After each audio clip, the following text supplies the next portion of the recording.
నమస్కారం వార్తలకు స్వాగతం. ముందుగా ముఖ్యాంశాలు. మాజీ CM Jaganmohan Reddy press meet, ఇరు పార్టీలపై ఫైర్. మాజీ మంత్రి Harish Rao press meet, Arekapudi గాంధీపై fire.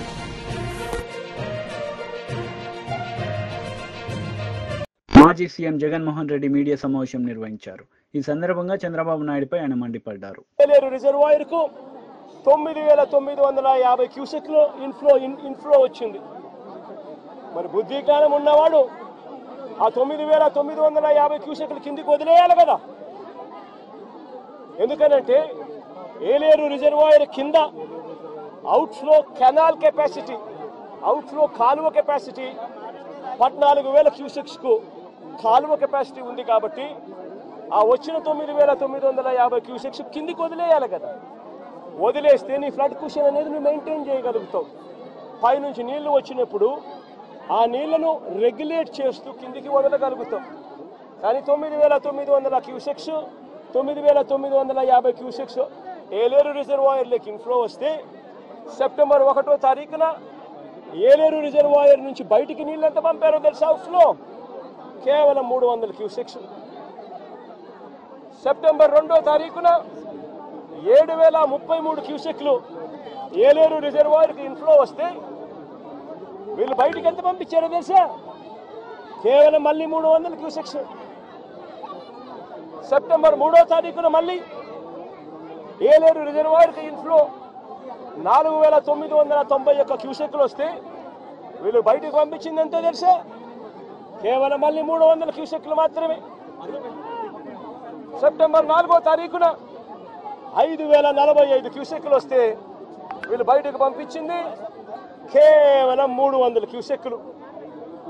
ఈ మాదిరిగా రిజర్వాయర్ను రెగ్యులేట్ చేయాల్సిన కార్యక్రమం చేయకుండా canal carrying capacity, outflow capacity of the canal ఎటువంటి ముంపుకు గురి కానికుండా 14,000 క్యూసెక్స్ను పంపించగలిగే పరిస్థితి ఉన్నా సరే, మోడర్నైజేషన్ కాస్త కూస్తో సరిగ్గా జరగలేదు కాబట్టి 14, కాకపోతే దాన్ని 10,000 వేసుకోండి.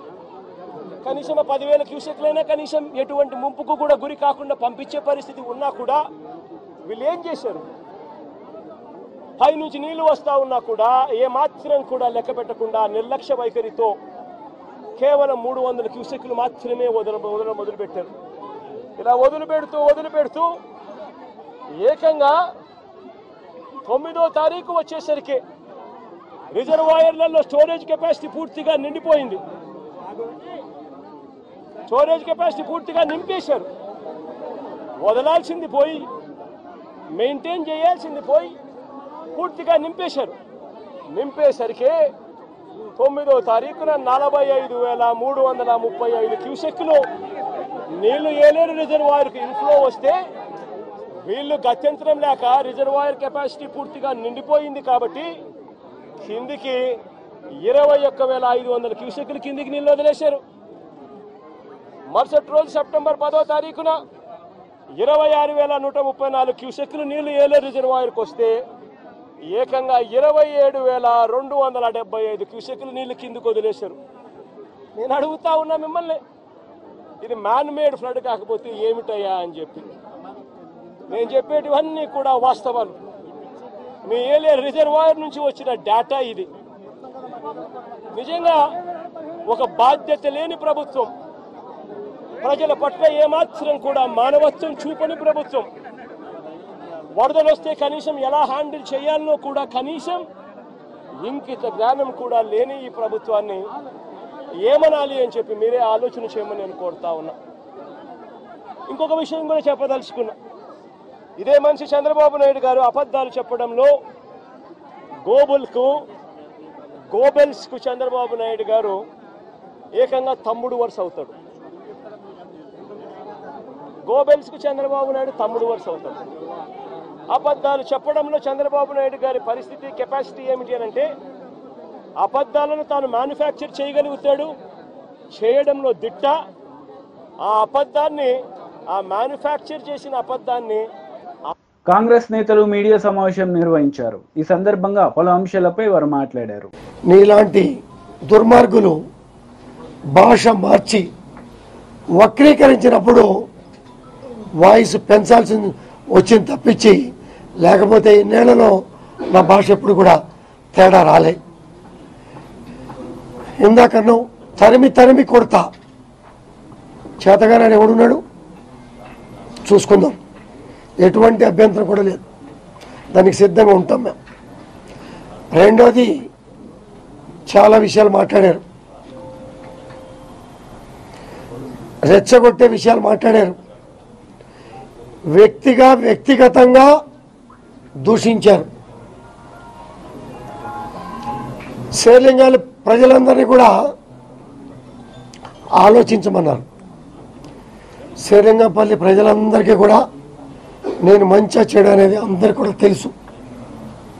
అందరూ కూడా తెలవబట్టే ఈరోజు 3 సార్లు గెలిపించారు. ప్రజలకు ఎప్పుడు లాయల్గానే ఉంటా, రాజకీయం అప్పుడు రాజకీయం చేస్తాం, అభివృద్ధి అప్పుడు 4 సంవత్సరాల 11 నెలలు అభివృద్ధి ధ్యేయంగా పార్టీలకు అతీతంగా పనిచేస్తాం. దాంతోపాటు ఈ 10 సంవత్సరాల్లో ఎవరిని కూడా నువ్వు ఏ పార్టీ అనేది మేము ఎప్పుడు కూడా అడగలే. ఏ భాషలు ఎవరు మాట్లాడారు అనేది, గాంధీ నువ్వు భాష చక్కగా మాట్లాడు, ఎస్ మీరు చక్కగా ఉండి నన్ను మాట్లాడమంటే ఉపాధ్యాయుడు పాఠం చెప్పినట్టుగా ఒక స్టూడెంట్ లాగా చక్కగా విని క్రమశిక్షణగా మాట్లాడతావు. 10 సార్లు రెచ్చగొట్టావు, ప్రజల్ని ఇబ్బంది పెట్టే కార్యక్రమం చేశావు,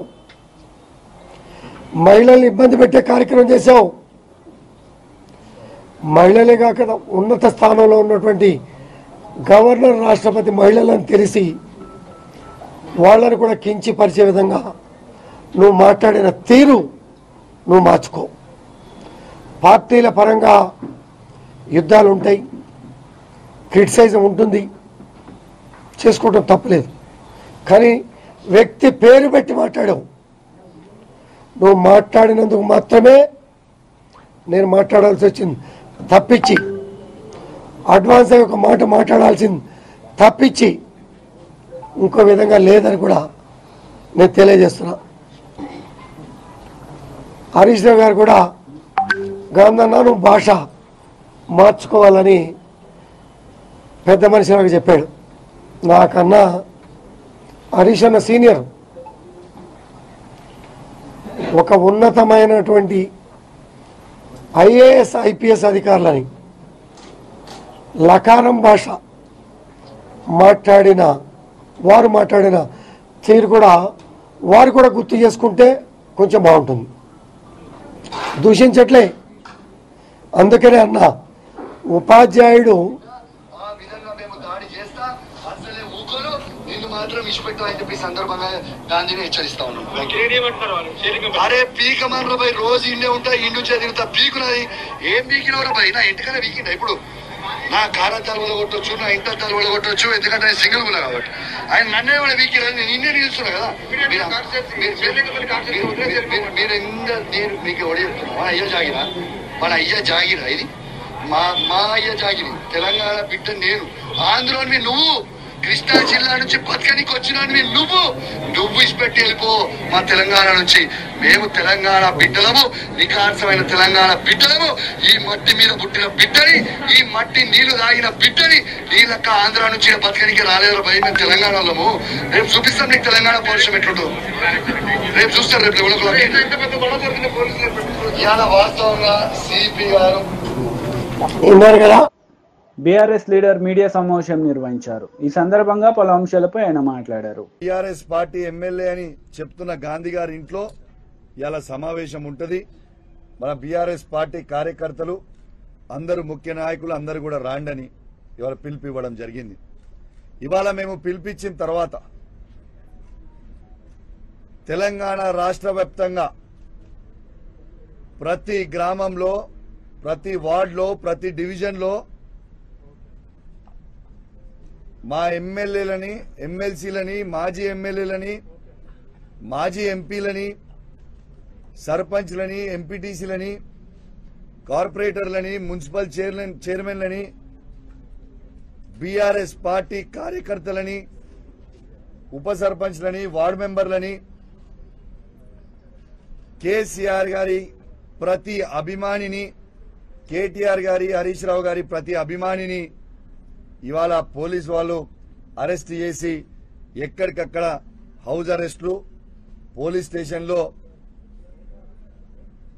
నిర్బంధించి ఆఖరికి ఇవాళ పొద్దున నేను రాజు గారు ఇక్కడి నుంచి బయలుదేరి మేమిద్దరం వెళ్తాము, మా బీఆర్ఎస్ పార్టీ ఎమ్మెల్యే అంటున్నాడు కదా, గొడవ అవసరం లేదు, తను కూడా స్వాగతించిండు. నేను మీడియాలో చూసినా కలిసి వస్తాము, తీసుకొని వచ్చుకుంటాం ఆయన కేసీఆర్ గారి దగ్గర తీసుకుపోతామని నేను ఎంత చెప్పినా పోలీసు వాళ్ళు వినకుండా ఇవాళ నన్ను రాజుగారి ఇంట్లో అరెస్ట్ చేయడం జరిగింది. నేను ఒక్కటే అడుగుతా ఉన్నాను, మరియు నిన్న పోలీసు వాళ్ళు దగ్గర ఉండి గాంధీ గారికి ఎస్కాట్ ఇచ్చి ఆ గుండాలని తీసుకొని వచ్చి నన్ను చంపించే ప్రయత్నము నిన్న చేసిరు కదా, మరి నిన్న ఎందుకట్లా చేసిరని నేను అడుగుతా ఉన్నా పోలీసు వాళ్ళని. వచ్చిన వాళ్ళ 30-40 మందిని ఇలా సైబరాబాద్ పోలీస్ అనేది ఆ 30-40 మందిని ఆపలేకపోయినరా. నేను ఒక్కటే కోరుతా ఉన్నా, ఈ తెలంగాణ సమాజాన్ని ఒక్కసారి ఆలోచించమని కోరుతా ఉన్నాను. ఏ విధంగా ఈ రేవంత్ రెడ్డి గారి ప్రభుత్వం ఏ విధంగా వ్యవహరిస్తుందనేది దయచేసి ప్రతి ఒక్కరు కూడా గమనించాలని విజ్ఞప్తి చేస్తా ఉన్నాను. స్వయంగా రేవంత్ రెడ్డి గారే అక్కడ ఆదేశాలు ఇచ్చి కౌశిక్ రెడ్డి గారిని హత్య చేయండి, ఇలా ఏదన్నా చేసి అని చెప్తే ఇలా ఒక ఎమ్మెల్యేకే ఈ తెలంగాణ రాష్ట్రంలో రక్షణ లేనప్పుడు సామాన్య ప్రజల పరిస్థితి ఏంది అని చెప్పి నేను అడుగుతా ఉన్నాను. దీనికి జవాబు చెప్పాల్సిన అవసరం ఉంది తెలంగాణ సమాజానికి. నేను ఒక్కటే అడుగుతున్నా, దీనికి సమాధానం చెప్పండి రేవంత్ రెడ్డి గారు. మీరే ముఖ్యమంత్రి, మీరే హోమ్ మినిస్టరు, మరి మీ ప్రభుత్వంలో మీరు మొన్న కోట్లాది రూపాయలు ఇచ్చి జాయిన్ చేసుకున్న గాంధీతో పాటు గుండాలని 30-40 మంది గుండాలని సైబరాబాద్ పోలీసు ఆపలేకపోయిందా? మీరు ఈ సమాజానికి ఏమి చెప్పదలుచుకున్నారని చెప్పి నేను అడుగుతా ఉన్నాను. ఒకటే నేను షేర్లింగంపల్లి ప్రజల్ని కూడా కోరుతా ఉన్నాను, శాసనసభ్యుడు బీజేపీ లీడర్ మీడియా సమావేశం నిర్వహించారు. ఈ సందర్భంగా పలు అంశాలపై ఆయన మాట్లాడారు. अरविंद केजरीवाल को फिर से आईना दिखाया है और ये जो आदेश पारित हुआ है भ्रष्टाचारी कट्टर बेईमान अरविंद केजरीवाल को कंडीशनल बेल मिली है। कुछ पहलू आज का जो आदेश आया है उसको आपके समक्ष रखना बेहद जरूरी है और ये कहना गलत नहीं होगा जेल वाला सीएम अब बेल वाला सीएम हो गया है और वो भी कैसी कंडीशनल बेल है वो भी मैं आपके समक्ष रखूंगा। और इस आदेश के आने के बाद सबसे पहले जो अहम है, अति आवश्यक है, दिल्ली की जनता की आवाज जो भारतीय जनता पार्टी उठाती रही है, अरविंद केजरीवाल को तुरंत चाहिए कि वो अपने पद से इस्तीफा दे दें। लेकिन बेशरम अरविंद केजरीवाल ऐसा करेंगे नहीं, क्योंकि अरविंद केजरीवाल में एक बूंद नैतिकता नहीं बची है। जो अरविंद केजरीवाल राजनीति में आकर कहते थे कि अगर किसी नेता पर आरोप लग जाए तो इस्तीफा दे दे, आज वो कंडीशनल बेल पाते हैं और तब भी 6 महीने तक किसी संवैधानिक पद पे कोई व्यक्ति बैठा हो, उसके लिए तो एक दिन अगर वो जेल चला जाए तो बहुत बड़ी बात होती है, इस्तीफा दे देना चाहिए। यहां 6 महीने तक जेल में रहकर आए और आज कंडीशनल बेल मिलने पर भी इस्तीफा नहीं दिया है। और ये कहना गलत नहीं होगा, भ्रष्टाचार युक्त सीएम अभियुक्त, अब वो अभियुक्त की श्रेणी में है।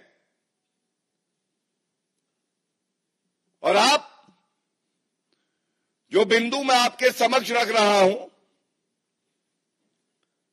बिंदुवार तरीके से इसका संज्ञान लेकर ये बात जनता तक जरूर जानी चाहिए। सबसे पहले सर्वोच्च न्यायालय में अरविंद केजरीवाल की दलील क्या थी? पहला, उनकी पहली दलील ये थी कि जो उनकी गिरफ्तारी हुई है वो वैध नहीं है। The arrest of Arvind Kejriwal is illegal. और आज सर्वोच्च न्यायालय ने जब फैसला सुनाया है, बड़ी जिम्मेदारी से मैं आपके समक्ष ये रख दूं, तो इस 2 न्यायाधीशों की खंडपीठ ने स्पष्ट किया है, appellant's arrest does not. మాజీ మంత్రి హరీష్ రావు మీడియా సమావేశం నిర్వహించారు. ఈ సందర్భంగా పలు అంశాలపై ఆయన మాట్లాడారు. దీనికి కారణం రాష్ట్ర ముఖ్యమంత్రిది, ఇది డీజీపీ గారిది కాదా అని నేను అడుగుతా ఉన్నా. చేయాల్సిందంతా చేసి ఇప్పుడేందో సన్నాయి నొక్కులు నొక్కుతుండ్రు, ముఖ్యమంత్రి దిక్కు డీజీపీ దిక్కు. ఇంకేందో రివ్యూ చేస్తారట ఇవాళ మధ్యాహ్నం. ఏం రివ్యూ చేస్తావు? ఇంకా సూటికి ఎట్లా కొట్టాలి, ఇంకెవరిని కొట్టాలి, ఎవరెవరి మీద దాడులు చేయాలని చేస్తావా? అసలు ఉందా ఈ రాష్ట్రంలో లా అండ్ ఆర్డర్ ఉందా? ఖమ్మం పోతే మా మీద రాళ్ల దాడి చేస్తే, ఎమ్మెల్యేల మీద రాళ్ల దాడి చేస్తే 10 రోజులైనా ఎఫ్ఐఆర్ ఇష్యూ కాలేదు, 10 రోజులైనా ఆ గుండాలను ఇంతవరకు అరెస్ట్ చేయలేదు. నిన్నేం జరిగింది? కౌశిక్ రెడ్డి గారింటి మీద రాళ్ల దాడి చేసినటువంటి వాళ్ళకేమో రాచ మర్యాదలు, పోలీస్ స్టేషన్లో వాళ్ళకి మంచిగా బిర్యానీలు తినిపించి, సమోసాలు తినిపించి, ఛాయలు దాగిపించి, ఎస్కాట్ ఇచ్చి గాంధీ గారిని ఇంటి దగ్గర దించొస్తుంది. ఫిర్యాదు చేయడానికి వచ్చిన మమ్మల్ని ఏమో అరెస్ట్ చేసి 2 గంటలు హైదరాబాద్ అంతా తిప్పి అర్ధరాత్రి జంగల్లో మహబూబ్ నగర్లో ఇడిచిపెట్టింది మమ్మల్ని. అంటే అసలు లా అండ్ ఆర్డర్ పోలీసులు వ్యవహరించే తీరు ఇదేనా నేను అడుగుతా ఉన్నా. అసలు రాష్ట్రంలో లా అండ్ ఆర్డర్ ఉందా అని అడుగుతా ఉన్నా.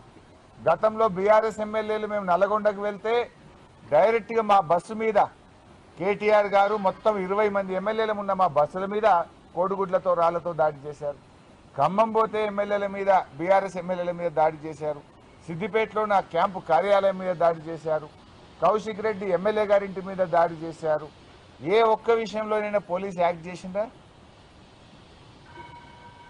ఎక్కడైనా అరెస్టు జరిగినాయా? అంటే ఇవాళ ఏమైపోయిందంటే మీరే ఈ రకంగా రెచ్చగొడతా ఉన్నారు. ఇవాళ ముఖ్యమంత్రి గారు ఆయనే దీనికి మూల కారణం. ఎందుకంటే ముఖ్యమంత్రి గారు ఆయన నోరు అదుపులో పెట్టుకోవాలి. ఆయన మాట్లాడే భాష బజారు భాష, రెచ్చగొట్టే విధంగా ముఖ్యమంత్రి గారే మాట్లాడతారు. పేగులు తీసి మెడలు వేసుకుంటా, లాగులలో తొండలు జొరగొడతా అని పిచ్చి పిచ్చిగా ముఖ్యమంత్రిగా ఉండి రాగద్వేషాలకు అతీతంగా ప్రవర్తించాల్సిన ముఖ్యమంత్రే రెచ్చగొట్టే విధంగా మాట్లాడితే డెఫినెట్గా కింద మీ కార్యకర్తలు కూడా అట్లనే చేస్తారు కదా. ఇప్పుడు ఇదే గాంధీ అయినా దానం నాగేందర్ బీఆర్ఎస్లో పనిచేసిండ్రు. కేసీఆర్ నాయకత్వంలో పనిచేసినప్పుడు ఎట్లున్నారు, రేవంత్ రెడ్డి నాయకత్వంలో పనిచేస్తే వాళ్ళ వ్యవహారం ఎట్లున్నది? 10 ఏళ్ళు కేసీఆర్ నాయకత్వంలో ఎప్పుడైనా మాట్లాడినరా వీళ్ళు? ఈ రకంగా రౌడీల్లాగా వ్యవహరించిండ్రా? ఇవాళ ఎందుకంటే యథా రాజా తదా ప్రజ అన్నట్టు రేవంత్ రెడ్డి భాష, రేవంత్ రెడ్డి విధానం వల్ల ఇవాళ వాళ్ళ నాయకులు కూడా అట్లే మాట్లాడుతున్నారు. ఇవాళ వాళ్ళ మంత్రి కూడా మాట్లాడిండు, కోమటిరెడ్డి వెంకటరెడ్డి.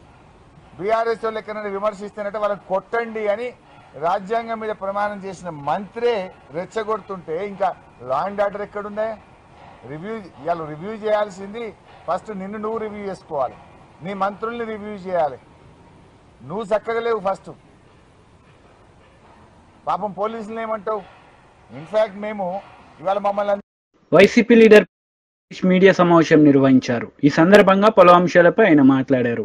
జవహర్లాల్ నెహ్రూ యూనివర్సిటీ ఛాన్సలర్ గా ఇందిరాగాంధీ కొనసాగుతూ ఉంటే ఆమెకు ఎదిరించి యూనియన్ విద్యార్థి విభాగం నాయకత్వం వహించి వారి డిమాండ్లను ఇందిరాగాంధీ ఎదురుగానే చదివి వినిపించి చేసినటువంటి ధైర్యశాలి మన యెచూరి గారు.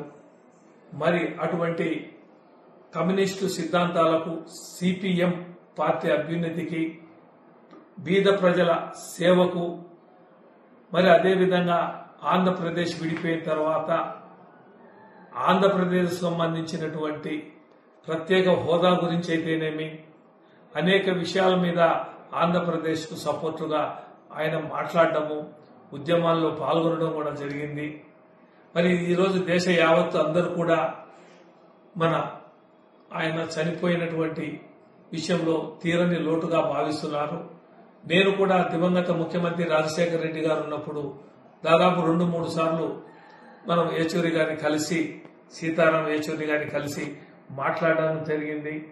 చాలా వినయంగా, విధేయతగా ఎవరినైనా సరే బాగా మాట్లాడగలిగే వ్యక్తి. అటువంటి వ్యక్తి ఈరోజు చనిపోయినందుకు ఒక తెలుగువానిగా నేను కూడా చాలా బాధపడుతున్నా. ఈరోజు దేశ యావత్తు కూడా అన్ని పార్టీల వాళ్ళు కూడా ఆయన మరణం తీరని లోటు అని చెప్పేసని, అదేవిధంగా రాజ్యసభ సభ్యునిగా ఎన్నికైన తర్వాత పార్లమెంటులో అనేక విషయాల మీద చర్చించి అనేక విషయాల్లో కూడా కమిటీల్లో కూడా నెంబర్గా కొనసాగారు.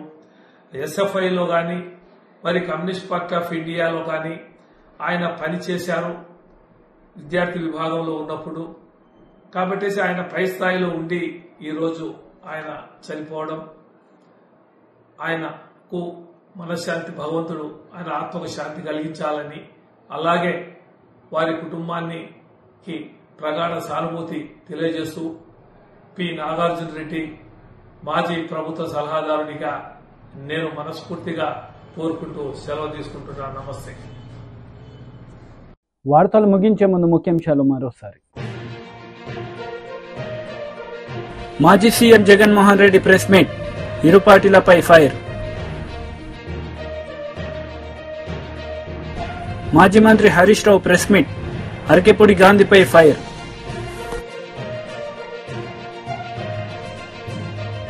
ఈ వార్తలు ఇంతటితో సమాప్తం. తిరిగి ప్రసారమయ్యే వార్తల్లో మళ్ళీ కలుద్దాం. అంతవరకు సెలవు. నమస్తే.